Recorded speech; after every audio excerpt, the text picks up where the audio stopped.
The Valith had watched the stars for 9 billion years, and in all that time, they had never found what they were looking for. They were the Firstborn, the oldest living species in the known universe, and they had evolved when creation itself was still young and angry and filled with fire. Their home world had been a place of burning, methane seas, and constant violence. A world where only the strongest and smartest could survive. And the Valith had risen to the top of that brutal food chain through cunning and savagery and an endless hunger to dominate. They were predators in the truest sense of the word. Hunters who had clawed their way to intelligence through millions of years of blood and struggle, and they had never forgotten what they were. High Observer Kethvaros stood in the observation chamber of the great station that orbited a dead star at the edge of known space, her 4 eyes scanning the data streams that flowed across the crystalline screens before her. She was old even by Valith standards, having lived for nearly 2 million years, and she had spent most of that time doing exactly what she was doing now, watching, waiting, hoping. The Valith had catalogued over 40,000 spacefaring species in their long history, and Kethvaros had personally observed the rise of nearly 1,000 of them. She had watched herbivore species build great empires based on cooperation and mutual aid. She had seen omnivores create philosophies to balance their dual nature. She had studied filter feeders who viewed the universe as a garden to be tended with gentle care. All of them were civilized and peaceful and utterly unlike the Valith in every way that mattered. They were prey species who had escaped their food chains through the accident of intelligence, creatures who had never known what it meant to be the hunter rather than the hunted. The Valith had tried to find kinship with them, had tried to share their ancient wisdom and their hard-won knowledge. But it was like trying to explain color to beings who had never had eyes. The other species did not understand the thrill of the hunt or the satisfaction of the kill, or the deep and primal joy of being the most dangerous thing in any room. They could not understand because they had never been predators, and so the Valith had grown lonely in their supremacy, isolated at the top of a hierarchy that no other species even recognized existed. They had seeded life on 1,000 worlds in the hope of creating kindred spirits, had guided evolution on 100 planets toward the development of predator intelligence. But every experiment had failed. The prey species always won, always found ways to cooperate their way to dominance rather than competing for it. It was enough to make an ancient predator lose hope entirely, but Kethvaros had not given up. And on this particular day, her patience was finally rewarded. High Observer called one of her junior analysts, a young Valith named Thren, who had only lived for 50,000 years. "We are receiving unusual signals from the outer rim." Kethvaros turned her attention to the indicated sector, an unremarkable region of space centered on a small yellow star in a spiral arm that had never warranted much attention. "What kind of signals?" she asked. "Radio transmissions," Thren replied, his voice carrying a note of confusion. "But they are unlike anything in our databases." He transferred the data to the main screen, and Kethvaros felt her heart begin to beat faster as she processed what she was seeing. The signals were chaotic and contradictory, a jumbled mess of music and mathematics and spoken language that seemed to be arguing with itself. There were broadcasts celebrating peace and broadcasts glorifying war. There were transmissions dedicated to art and beauty, and others focused entirely on destruction and conquest. There were signals that spoke of love and cooperation, and others that reveled in competition and dominance. It was as if an entire species was having a conversation with itself about what it wanted to be. And that conversation included every possible answer. But what caught Kethvaros' attention more than anything else was the rhythm underlying certain transmissions. A deep and primal beat that she had not heard in 8 billion years. War drums. "Show me images of this species," she commanded. And Thren compiled the visual data from the intercepted broadcasts. Creatures that appeared on screen were strange and soft-looking.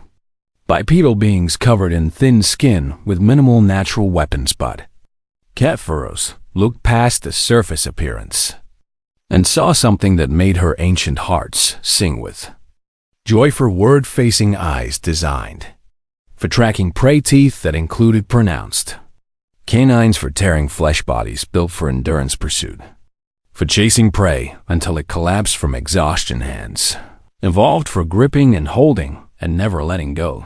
These were predators, primitive and young and clearly still fighting among themselves. But predators nonetheless. What do they call themselves? Catpharos asked, and her voice was barely a whisper. They use many names for their various tribal groupings, Thren replied.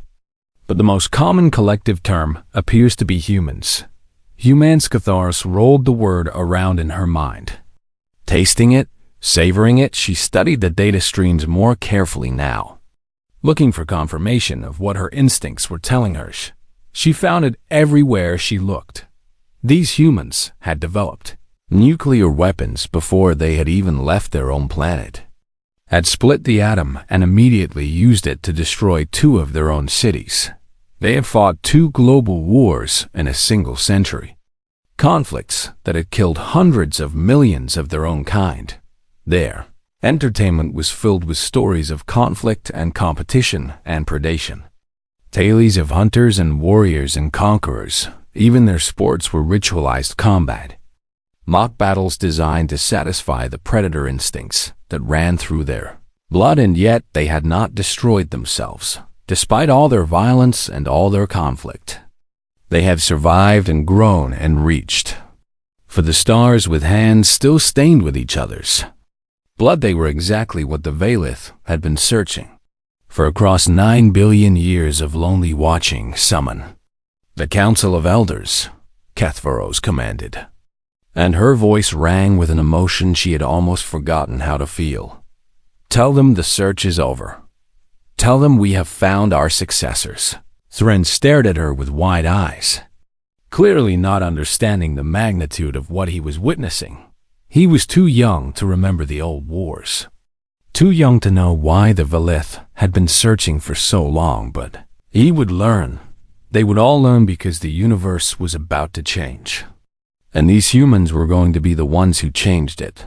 Catpharos turned back to the screens, showing the small blue planet where humanity made its home. Hold on. Little predators, she whispered to herself. Your elders are coming. The human diplomatic vessel Aang's olive branch hung motionless in the empty space at the edge of the solar system, its crew waiting with a mixture of fear and excitement for something they could barely comprehend. Ambassador Elena Vasquez stood at the main viewport of the bridge, her dark eyes fixed on the coordinates where the alien visitors had promised to appear. She was a small woman with gray hair and a face lined by decades of difficult negotiations, and she had been chosen for this mission because she never flinched from anything. Their reputation was about to be tested in ways she could not have imagined. 5 minutes until the scheduled contact time, reported Captain David Morrison from his command chair, his voice steady despite the tension that filled the bridge. Elena nodded without turning around, her mind racing through all the preparations they had made and all the things that could still go wrong. Humanity had received the message 3 months ago, a transmission in perfect English that had somehow appeared on every communication device on Earth at the same moment. The message had been simple and direct. We are the Valith, the firstborn of this galaxy, and we have been watching your species for some time now, and we wish to meet with you to discuss matters of great importance. And these are the coordinates where we will wait for your representatives. The governments of Earth had argued for weeks about how to respond, but in the end they had agreed to send a single ship with a small diplomatic team. Elena had volunteered without hesitation. She had spent her entire career preparing for moments like this, for conversations that could change the course of history, but nothing could have prepared her for what happened next. The Valith ship did not arrive in any normal sense of the word. One moment, there was empty space before the olive branch, and the next moment there was something so massive that Elena's mind struggled to process what her eyes were seeing. The alien vessel was a mountain of living metal and glowing veins of light, a structure that seemed to pulse with its own heartbeat, like some impossibly huge creature. It was larger than any space station humanity had ever built, larger than some of the moons in the solar system, and it hung in the void with a stillness that suggested absolute confidence in its own power. "Weapons are detecting nothing," Morrison said, and his voice had lost some of its steadiness. "Either they have no weapons, or their weapons are so far beyond ours that our sensors cannot even recognize them as threats." "Assume the second option," Elena replied calmly, and she was surprised to find that her voice did not shake. A communication came through requesting permission to board, and Elena granted it without hesitation. There was no point in pretending that humanity could prevent the Valith from doing anything they wanted to.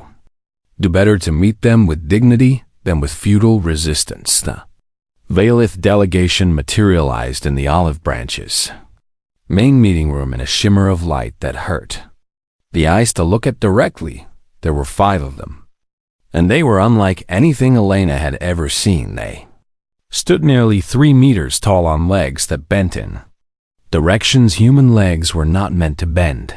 Their bodies were covered in scales that shifted color with every movement, and each of them had 7 limbs that moved with a fluid grace that was almost hypnotic to watch. Their heads were elongated and held 4 eyes each, 2 large ones facing forward and 2 smaller ones on the sides, and their mouths were filled with rows of teeth that left no doubt about their evolutionary history. These were predators. Elena realized with a shock of recognition that cut through her fear. These were hunters. The largest of the Valith stepped forward, and Elena understood instinctively that this was their leader. "I am High Observer Kethvaros," the alien said, and her voice came through a translation device that hung around her neck. "And I have waited a very long time for this moment." Elena stepped forward to meet her. Ignoring the nervous shifting of her security team behind hers, she extended her hand in the traditional human greeting, not knowing if the gesture would mean anything to the alien. Before her, Kethvaros studied the offered hand for a long moment, and then her 4 eyes moved to Elena's face. The alien's gaze lingered on Elena's eyes, and Elena felt as if she was being examined at a level far deeper than the physical forward-facing eyes. Kethvaros said softly, "Designed for tracking prey across great distances." She looked at Elena's teeth, canines for tearing flesh. "Even though your species has long since moved beyond the need to hunt for survival."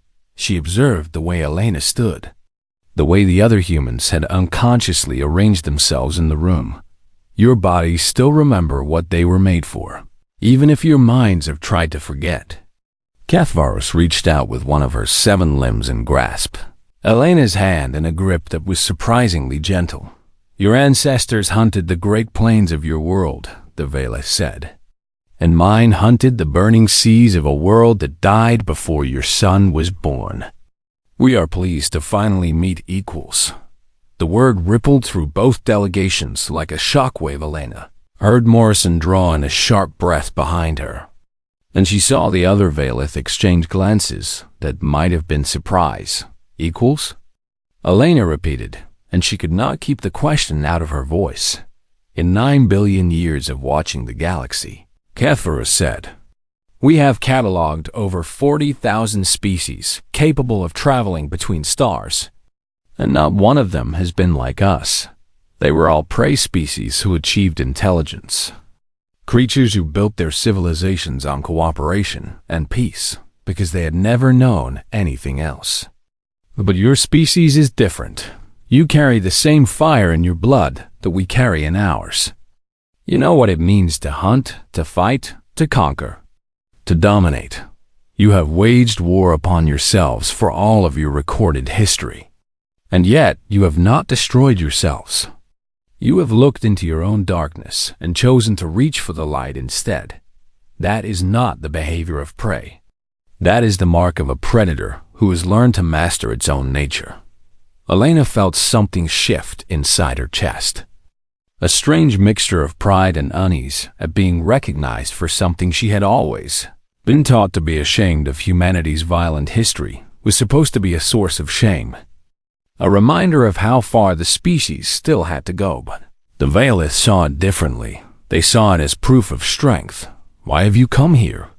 Elena asked. Kethvaros released her hand and stepped back, her 4 eyes gleaming with something that might have been hope. Because we are old, she said. And we are tired, and we have been alone for far too long. And because there are things coming that the galaxy will need protectors to face. We came here because we believe your species might be those protectors. We came here to offer you a place among the stars. We came here to welcome our younger siblings to the family. Elena looked at the ancient predator before her, and she understood that this moment would change everything humanity had ever known about itself and its place in the universe.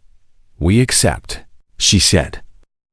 The Galactic Concord did not welcome humanity with open arms. The Baya, great alliance of spacefaring species that the Veilith had built over billions of years, looked upon the newcomers with suspicion and fear.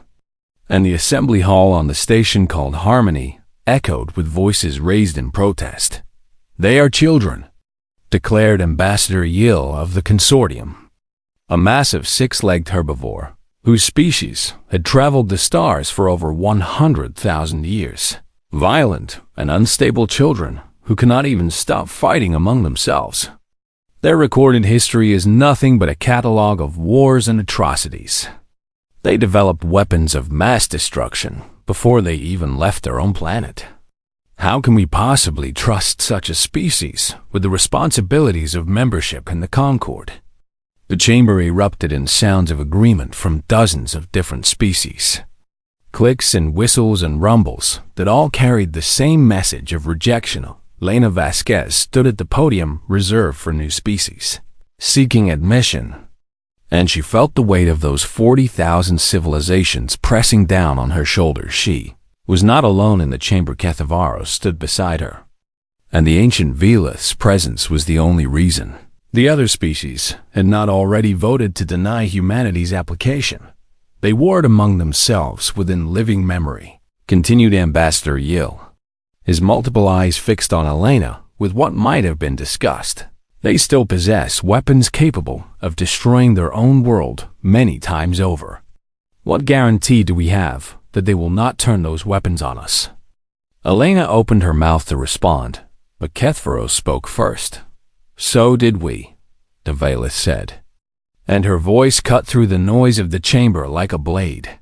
For our first billion years of existence, we waged war upon ourselves constantly, and we drove dozens of our own subspecies to extinction through conflict and competition. Does this assembly doubt the worthiness of the Veilith? The chamber fell silent, and Elena saw fear flicker across the faces of species who had never known what it was to be afraid. Competition drives evolution, Kethvaros continued. Peace is a luxury that comes after success, not before it. These humans have earned their violence honestly, and they have also earned the wisdom to move beyond it. But if the Concord requires proof, then proof shall be given. And so the trials were set 3. Tests that humanity would have to pass to prove their worthiness for membership. In the galactic community, the first was called the Trial of Mind. The Concord presented humanity with an ancient mathematical theorem that had puzzled the greatest thinkers of 1,000 species. A problem so complex that the Veilith themselves had taken 50,000 years to solve. Humanity was given one standard galactic year to produce an Answer: the human mathematicians who received the theorem looked at it with the hungry eyes of predators who had been given a worthy challenge. They did not approach the problem the way other species had, with careful methodical analysis that built slowly toward understanding. Instead, they attacked it from every direction at once, forming competing teams that raced against each other as much as against the problem itself. They made intuitive leaps that horrified the more conservative scientists of the Concord. They proposed solutions that seemed insane until they suddenly worked. They called their approach lateral thinking, and it was born from millions of years of evolution as predators who had to outthink prey that was often faster or stronger than themselves. 6 months after receiving the theorem, a team from a small university in a country called Sweden transmitted their solution to the Concord. The answer was correct. The second test was called the trial of will. A human volunteer was placed in an environment designed to break the spirit of any sentient being. A chamber of complete isolation and sensory deprivation, where time lost all meaning and hope became impossible to maintain. Species had been driven mad by this test in hours. The volunteer was a woman named Sergeant Rita Chun, a soldier who had served in several of the small wars that still flared up occasionally on Earth. She entered the chamber with a small smile on her face and did not speak again for 47 days. When she was finally released, she could barely stand, and her eyes had the hollow look of someone who had stared into the void for far too long. How did you survive? The Concord observers asked her. Rita Chun looked at them with those hollow eyes, and then she smiled, the same small smile she had worn going in. Spite, she said, I refuse to give you the satisfaction of watching me break. The third test was called the trial of spirit. Humanity was asked to present their culture to the Concord to show the assembled species who they truly were. The human delegation debated for weeks about what to present. Some argued for humanity's art and music, the beautiful things that showed the species at its best. Others suggested their scientific achievements, the discoveries that proved their intelligence. But in the end, Elena Vasquez made the decision. She presented humanity's history, all of it unedited and uncensored. The wars appeared on the screens of the assembly hall. Images of trenches and gas attacks and nuclear explosions. The genocides were shown, the systematic attempts to exterminate entire peoples for reasons of race or religion or simple greed. The failures were displayed, the times when humanity had fallen short of its own ideals and wallowed in cruelty and darkness. The assembled species watched in horror, and many of them turned away from the images, unable to bear what they were seeing. But Elena was not finished. After the darkness came the light. She showed them the rebuilding, the way humanity had climbed out of the ashes of its worst moments and tried again. She showed them the reconciliation, former enemies learning to live together and even to forgive. She showed them the relentless refusal to stay broken, the stubborn determination to keep reaching for something better, no matter how many times they fell.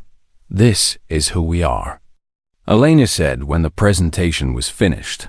We are not a species that has never known darkness. We are a species that has looked into our own darkness and chosen to fight against it. We know exactly how terrible we can be, because we have been that terrible, and we choose every single day to be better. That is our culture. That is our spirit. That is what makes us human. The chamber was silent for a long moment. Then Catharos stepped forward to address the Concord. You asked for proof. The ancient Valeth said, you have received it. This species has faced trials that would have destroyed lesser peoples, and they have emerged stronger. They have looked into the abyss within themselves and refused to be consumed by it. That is not the mark of prey. That is the mark of predators who have learned to hunt their own worst instincts. She bared her teeth in a Valeth smile that made half the chamber flinch. They are worthy. The vote was held, and humanity was accepted into the Galactic Concord by a margin so narrow that it would be debated for centuries. But they were in the youngest predators in the galaxy had taken their place among the stars. 30 years passed after humanity joined the Galactic Concord, and in that time the youngest species spread across the stars like fire across dry grass. They built colonies on worlds that other species had declared uninhabitable, thriving in conditions that should have killed them through sheer stubborn refusal to accept defeat. They learned technologies that had taken other species millennia to master, absorbing knowledge with a hunger that made their teachers nervous. They formed alliances and friendships with species who had initially feared them, winning respect through deeds rather than words. The Velith watched all of this with quiet satisfaction, and they shared their ancient wisdom with their human students freely. It was an era of unprecedented growth and hope. It was also an era of secret preparation, because the Velith had kept something hidden from humanity and from the Concord itself.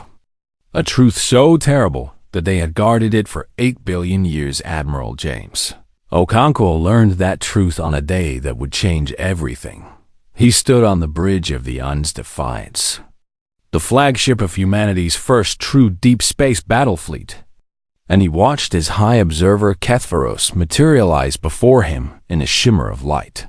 The ancient Velith looked older than Okonkwo had ever seen her, as if the weight of billions of years had finally become too heavy to bear. "Admiral," she said, and her voice was heavy with exhaustion, "it is time for you to know why we truly sought out your species. I thought you wanted equals." Okonkwo replied, "Kindred predators to share your lonely existence at the top of the galactic hierarchy." Kethvaros made a sound that might have been a laugh or might have been a sob. "That was part of it," she admitted, "but it was not the main reason." She waved one of her 7 limbs, and the bridge view screen filled with images that made Okonkwo's blood run cold. Darkness that moved with purpose, emptiness that consumed everything it touched, worlds that had been stripped of all matter and energy, leaving nothing behind but void. "We call them the Hollow," Kethvaros said. "They came from somewhere beyond our galaxy, from a place we do not have names for, and they are older than we are. Perhaps older than the universe itself. They do not conquer. They do not enslave. They simply consume. Everything they touch becomes nothing. We fought them once," the Velith continued, and her voice trembled with ancient trauma. "In the early ages of our existence, when we were young and confident and thought ourselves invincible, we lost. We lost so badly that we nearly ceased to exist. We survived only by hiding, by retreating to the darkest corners of the galaxy and hoping they would not find us. They did not. They moved on, drifting back into the void between galaxies, and we were left alone to rebuild and to prepare." "Prepare for what?" Okonkwo asked, though he already knew the answer. "For their return," Kethvaros said. "The Hollow always return. It may take billions of years, but they always come back. And now they are coming again." She looked at Okonkwo with her 4 ancient eyes, and he saw fear in them, fear, and something that might have been hope. "We have known for centuries that we would not survive the second coming," she said. "We are too old. Admiral, our population has dwindled, and our fire has dimmed. We no longer have the strength or the will to fight as we once did. But you do." Okonkwo stared at the ancient predator before him. An understanding crashed over him like a wave. "You bred us for this," he said slowly. "Not literally, perhaps, but you found us because you were looking for weapons. You searched the galaxy for 9 billion years looking for a species crazy enough and strong enough to fight the enemy that defeated you." "Yes," Kethvaros admitted without hesitation. "Does this change what you are? Does it diminish the fire that burns in your blood, or the hunger that drives your hearts?" "You are predators, Admiral, and predators do not ask why the hunt matters. They hunt because that is what they are. Okonkwo was silent for a long moment, processing everything he had just learned at his species.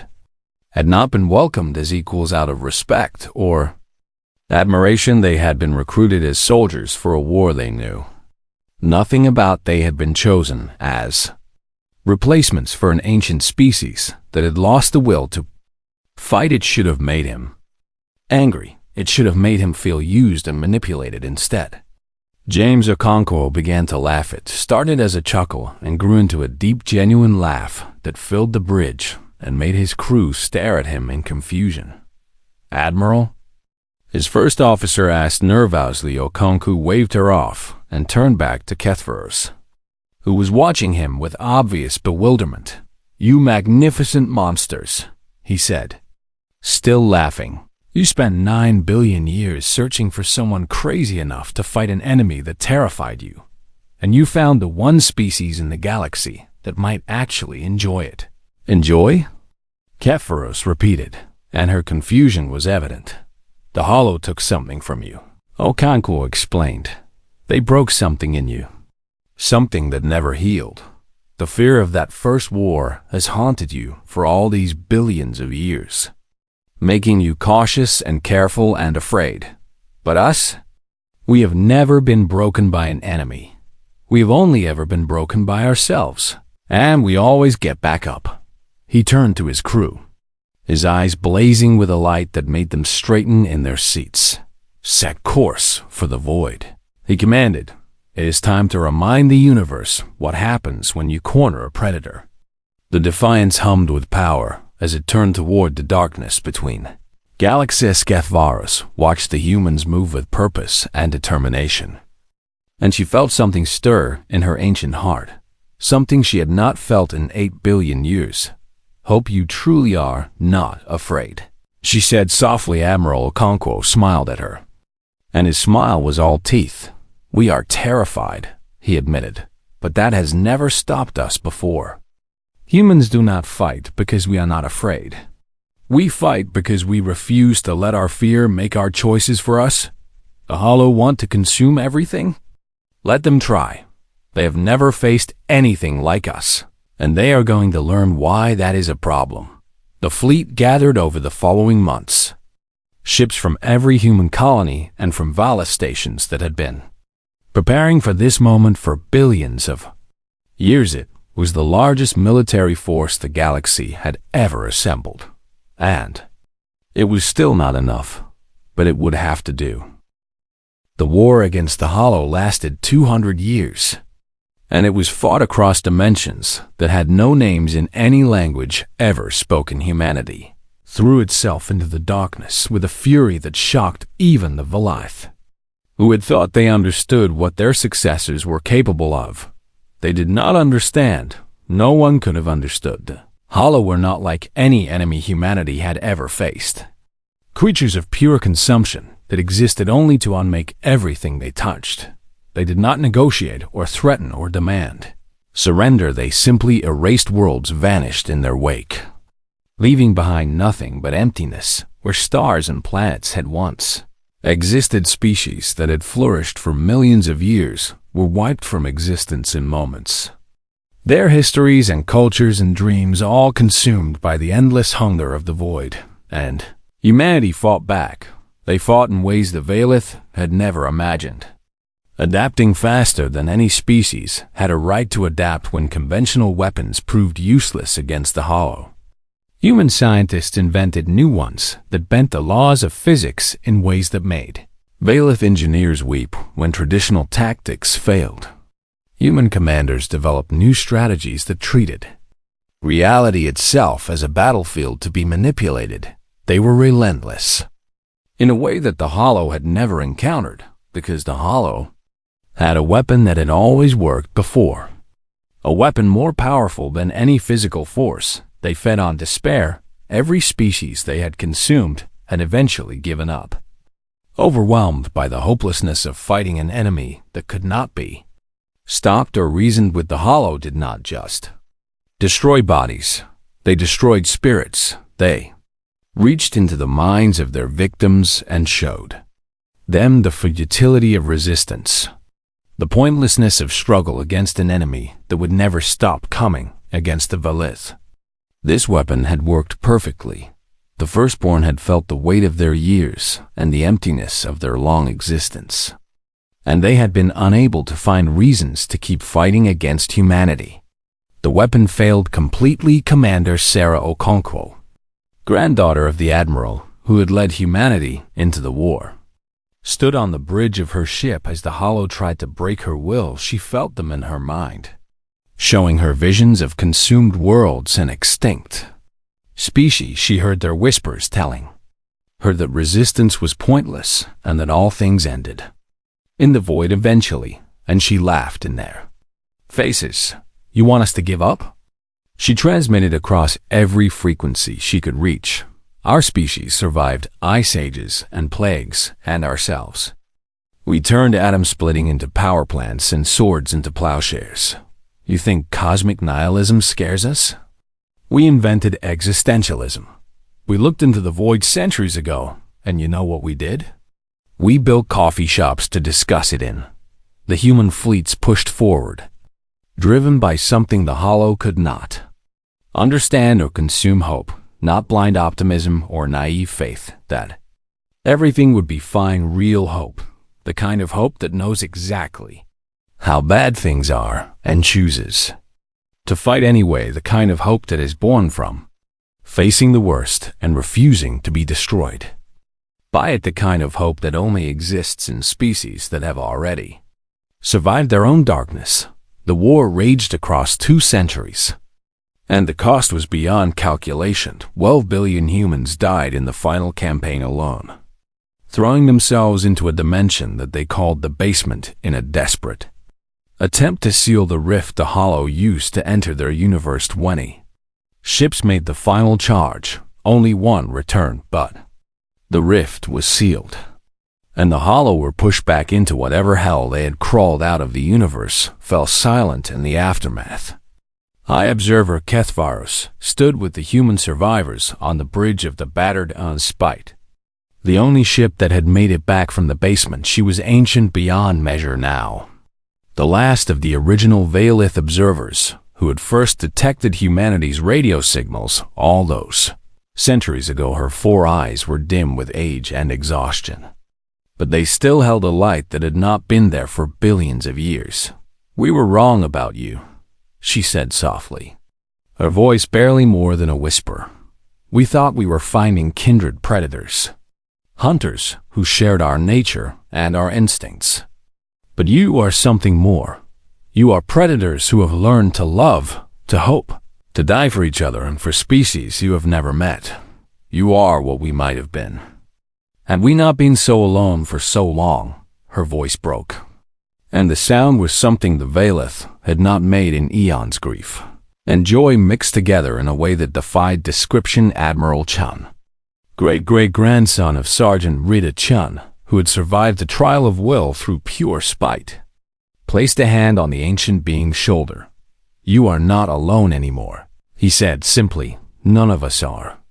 The galaxy entered a new age in the years that followed. The Valith, at long last, allowed themselves to rest. Their numbers had dwindled to almost nothing, and their fire had burned out in the war against the hollow, but they did not grieve for themselves.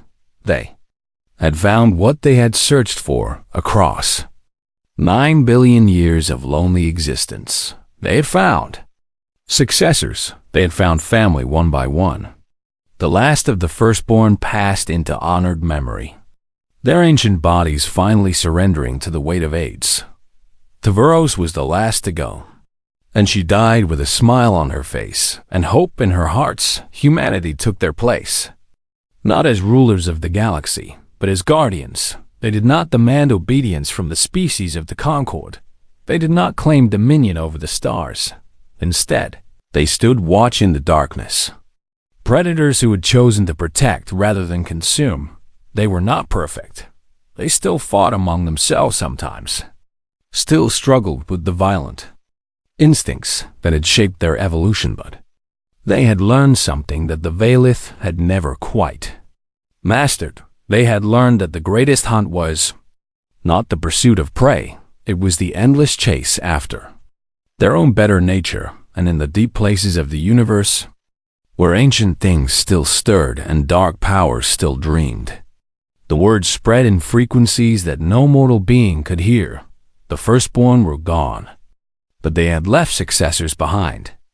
Galaxy had new guardians, now hunters who had learned to love predators, who had chosen to protect warriors who fought not for conquest but for hope.